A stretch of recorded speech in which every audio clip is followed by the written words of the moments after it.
social distancing, now government introduces tighter action, so-called measurable community tightening.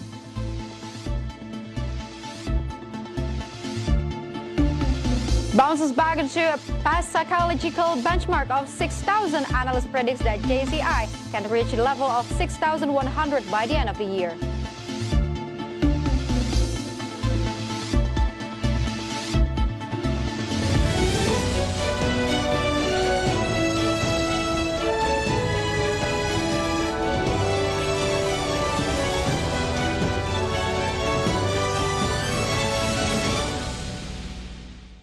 Good afternoon, viewers in Indonesia and Singapore. Market Headlines is ready to provide you a number of informations from business, economic, and capital market sectors. With me, Clara Antawijaya, and this is Market Headlines.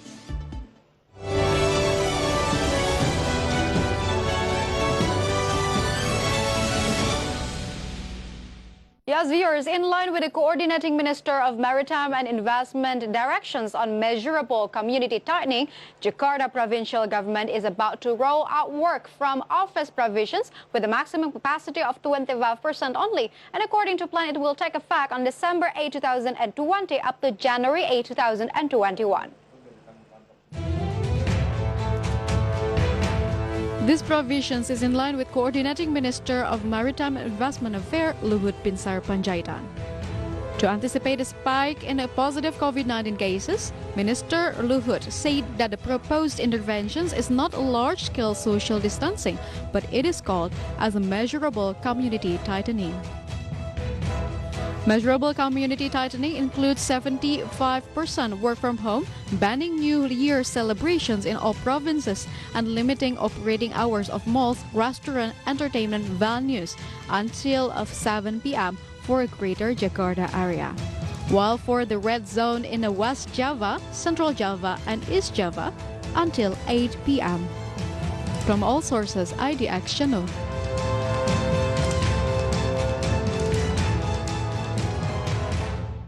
Coordinating Minister for Economic Affairs Erlangga Hartarto claims that the pre-employment card program is successful, and therefore he ensures that the government will continue this program in 2021 with a fund allocations of 10 trillion rupiah.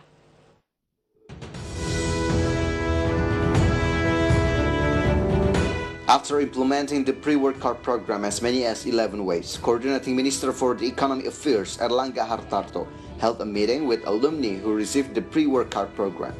This meeting was held to interact directly with program recipients and find out the results after carrying out the training.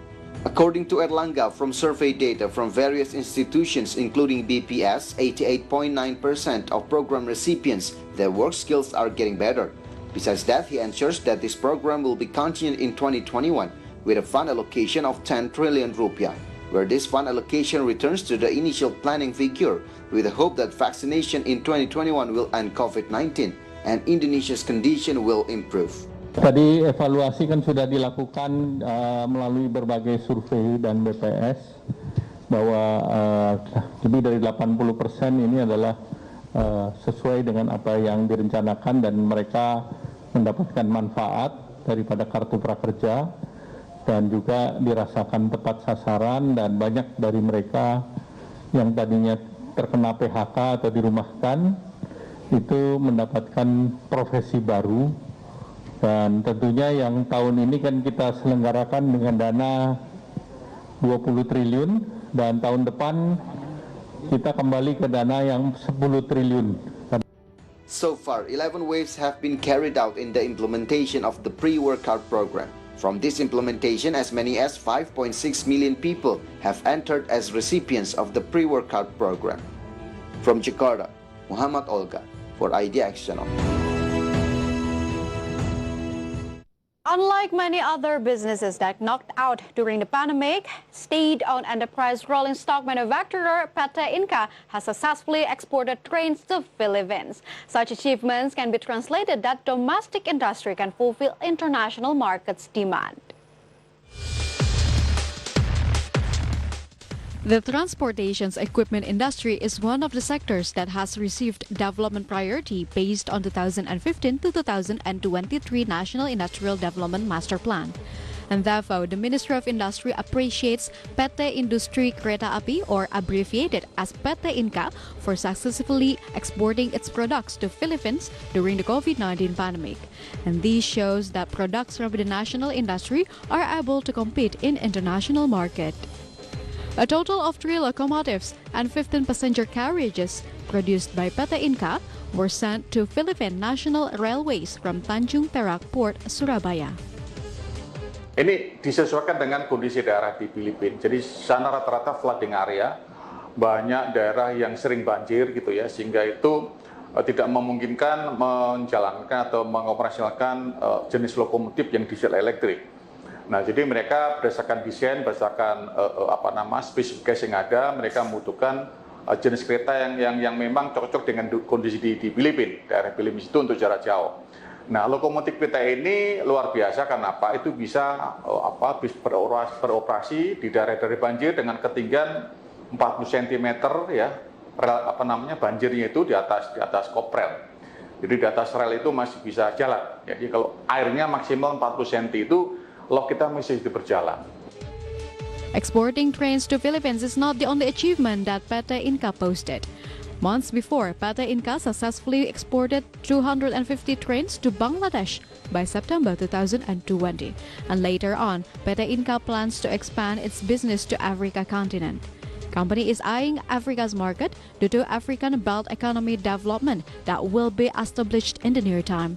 African Belt Economy Development will connect North Africa and South Africa, and therefore it needs connectivity. One of the way is by using train. From Jakarta, Ade Firmansyah for IDX Channel.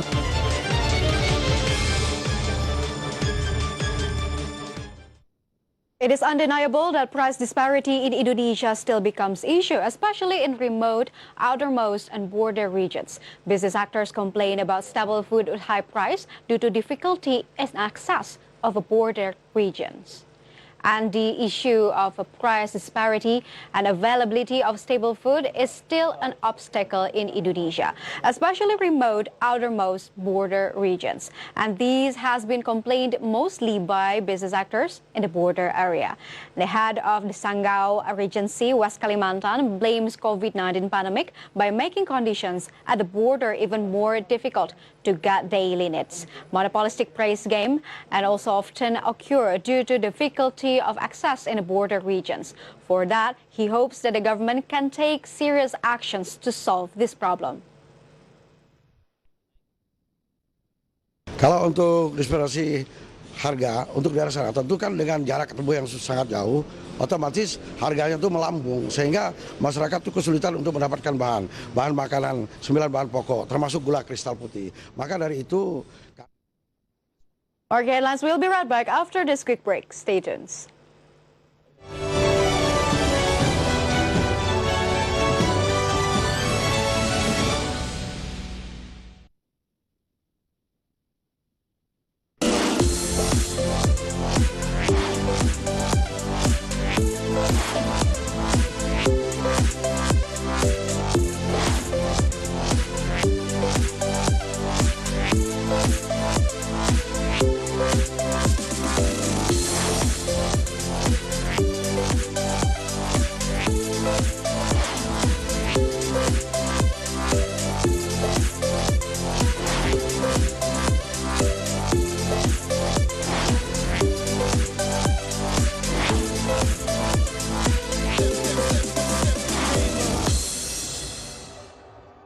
Baik saja tidak cukup, kita harus betul-betul memahami lingkungan bisnis global yang lebih baik, plus di dalam negerinya sosiologi dan antropologi, supaya totalitas kita membantu petani secara efektif. Kita memang ketahanan pangan, tetapi kita menuju ke kedaulatan pangan. Ada shadow power yang mendikte pembangunan sektor pertanian bukan oleh Kementerian Pertanian.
Ya halo pemirsa, nama saya Mangi Teracong. Saat ini saya menjabat sebagai presenter dan juga associate producer. Saat ini saya membawakan program IDX Conversation Closing, di mana di program tersebut saya menganalisa isu-isu ekonomi yang menarik, baik dari luar negeri maupun juga dari dalam negeri. Tentunya hingga saat ini saya masih terus belajar dan saya sangat menikmati profesi tersebut.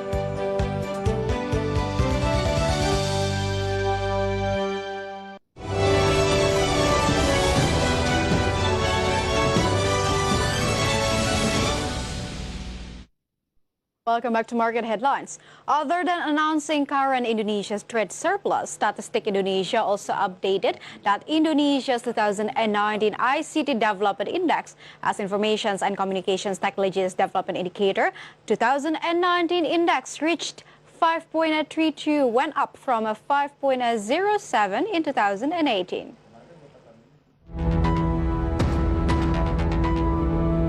The ICT Development Index is an index based on the United Nations International Telecommunications Union that is agreed for information and communication technologies indicators. This means it is a valuable tool for benchmarking the most important indicators for measuring the information society. Yang pada tahun 2019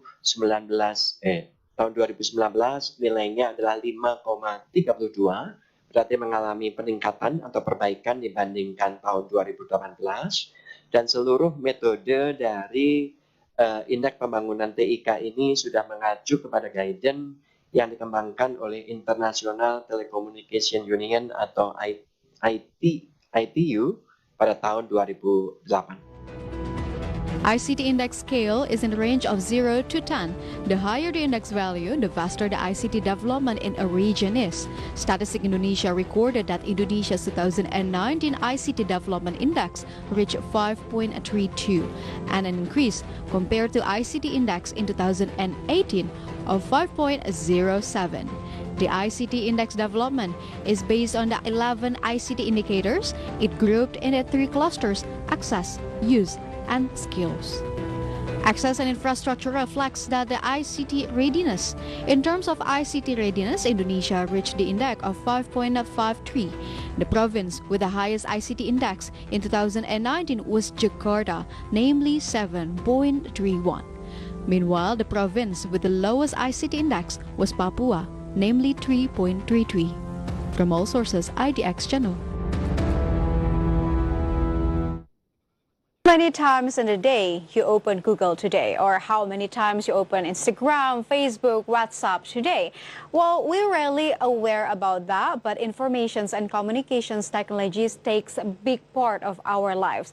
Informations and communications technology, or ICT, continues to spread throughout the world, and more people have access to the internet and its wealth of informations and applications. And to measure how far ICT has grown so far, there is an index so-called as ICT Development Index. And the index is really important since it can monitor developments in informations and communications technology within country and over time. And before we go further, I would like to explain you the main objectives of the index first. So let's take a look through the next graphic.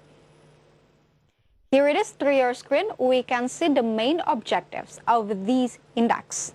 First of all, it's to portray the level and evolutions over time of ICT development within the country.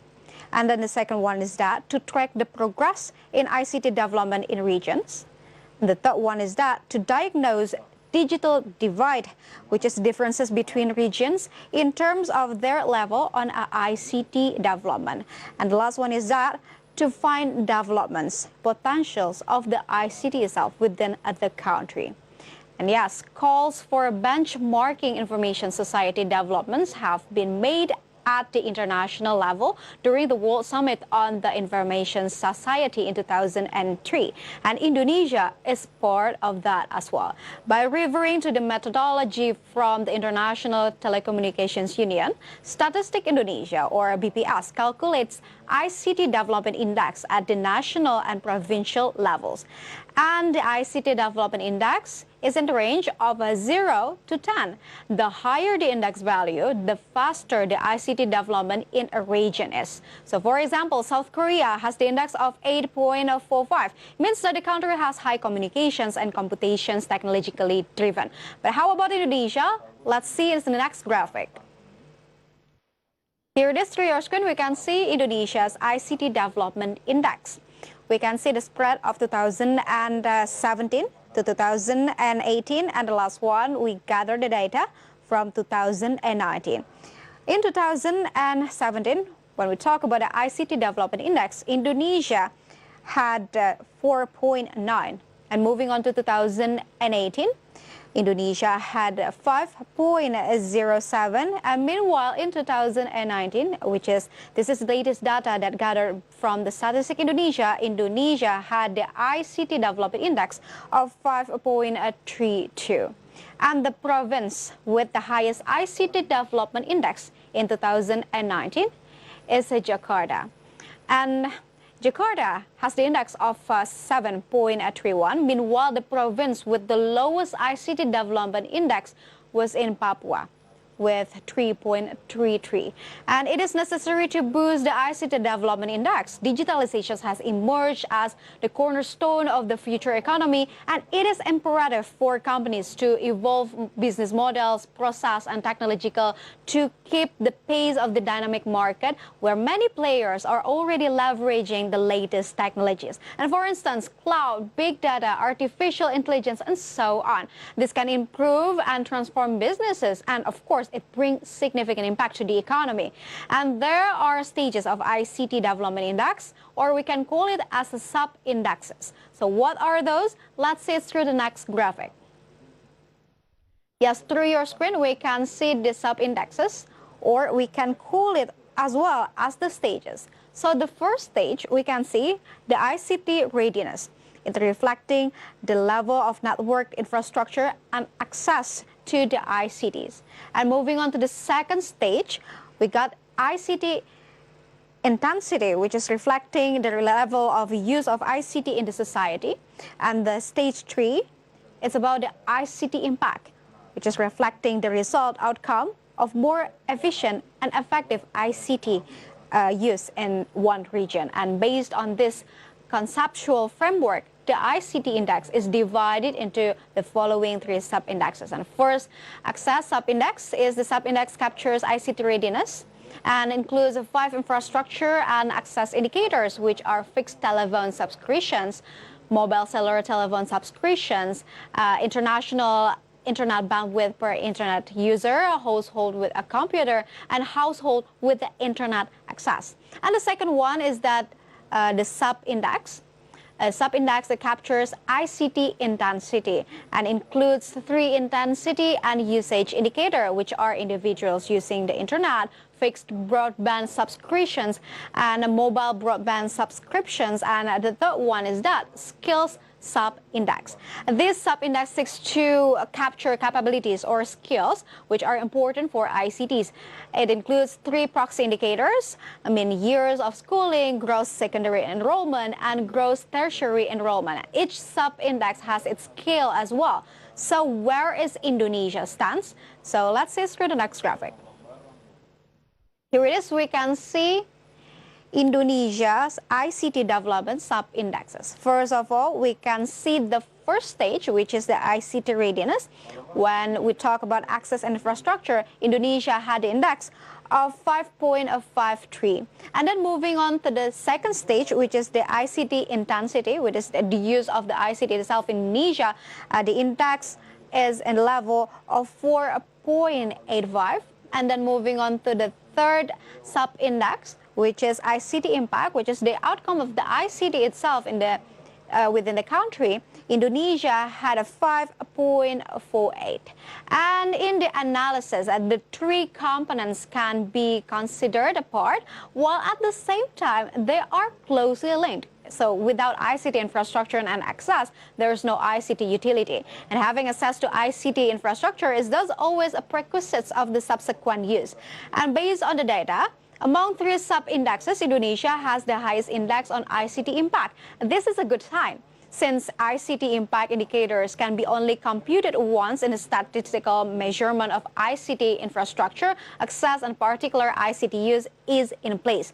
Therefore, it means that Indonesia's capability or skills in using technology is growing.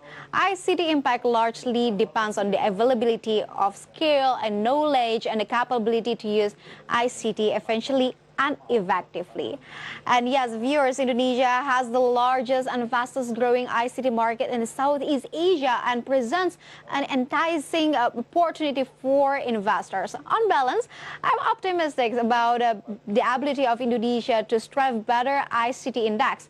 And yes, stay with us because market headlines will be right back after this quick break.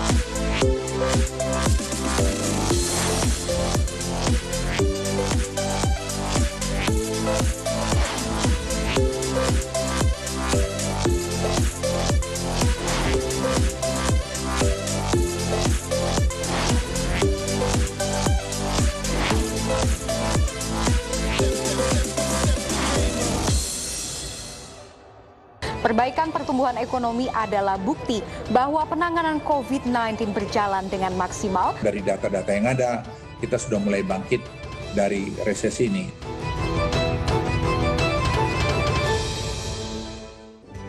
Nama saya Devisa Novel, jabatan saat ini di IDX Channel adalah sebagai produser dan sekaligus presenter program yang dibawakan saat ini dengan nama IDX Second Session Closing, terkait juga dengan kondisi capital market Indonesia dan perkembangannya dari waktu ke waktu. Dan saya sangat senang untuk belajar dan berkecimpung di berita ekonomi, khususnya di capital market. Seiring dengan penutupan dari Bursa Wall Street, di mana S&P kembali mencatatkan rekor tertinggi sepanjang sejarah, buat IHSG juga pada pagi hari ini dibuka di teritori positif, pemirsa. Kedua, pasar masih melihat adanya proses recovery yang terus berjalan. Sementara di Asia kita lihat berakhir positif juga pada perdagangan Jumat kemarin setelah rilis data ekonomi di wilayah Eropa dan Amerika yang mengalami penguatan.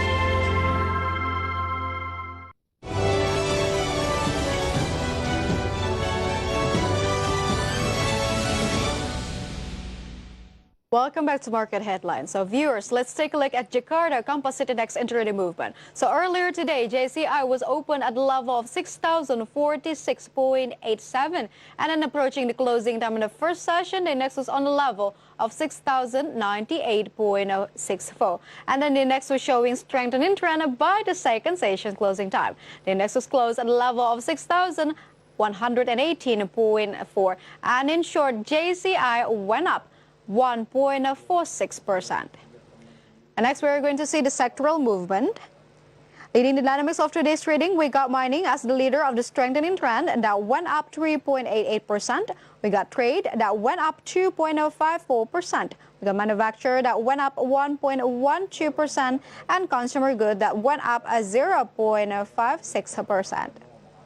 And moving on to the top gainers and the top losers, here are the key highlights from today's trading. We got ANTM that went up 16.35%. We got Telekom Indonesia that went up 4.64%. We got EXCL that went up 7.41%. And TINS that went up 10.83%. And moving on to the top losers for today's trading, we got FREN that went down 2.67%. We got Take Kim that went down 2.31%.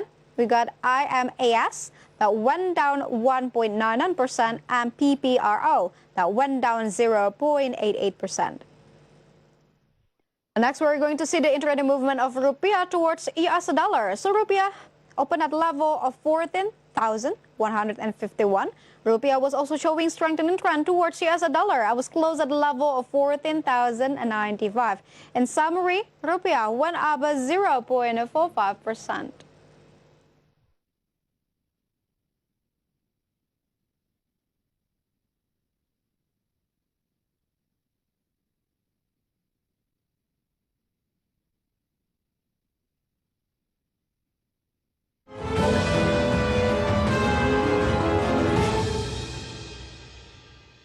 Step aside from market conditions, let's move on into coronavirus news coverage. To succeed the COVID-19 vaccination program in early 2021, the government is preparing special training for health workers and also vaccinators in all provinces throughout Indonesia.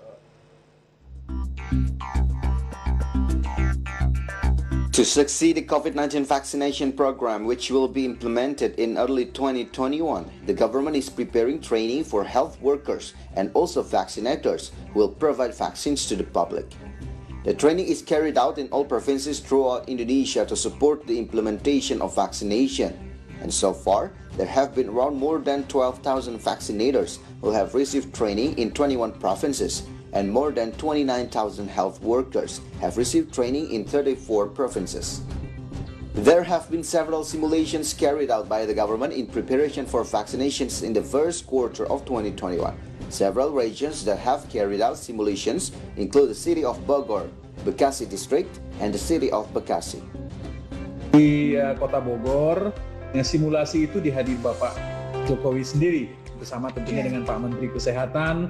Kemudian di Puskesmas Cikarang Utara, di Bekasi khususnya pada tanggal 19 November, nah hadir di situ Pak Wakil Presiden kita, Pak Ma'ruf Amin.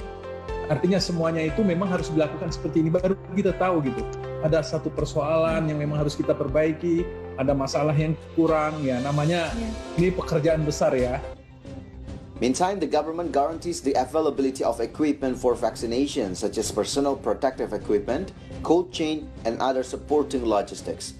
Apart from that, regarding the financing for vaccination, the government has also prepared a planned budget. From Jakarta, Muhammad Olga for IDX Channel.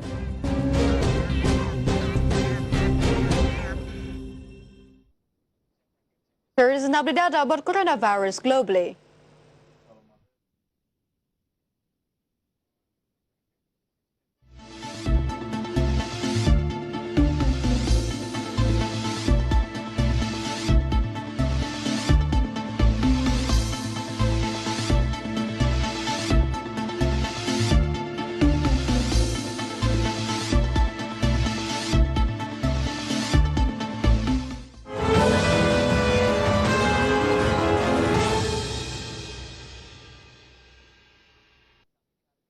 And the news close of market headlines today. Please enjoy our next program on IDX Channel, your trustworthy economic, business, and capital market channel. And one thing to be underlined, even though vaccines have arrived, it doesn't mean that we can step aside health protocol. Keep using your mask, physical distancing, and washing your hands often, because it may take a long time to get vaccines distributed. I'm Clara Tawijaya signing off, and stay safe.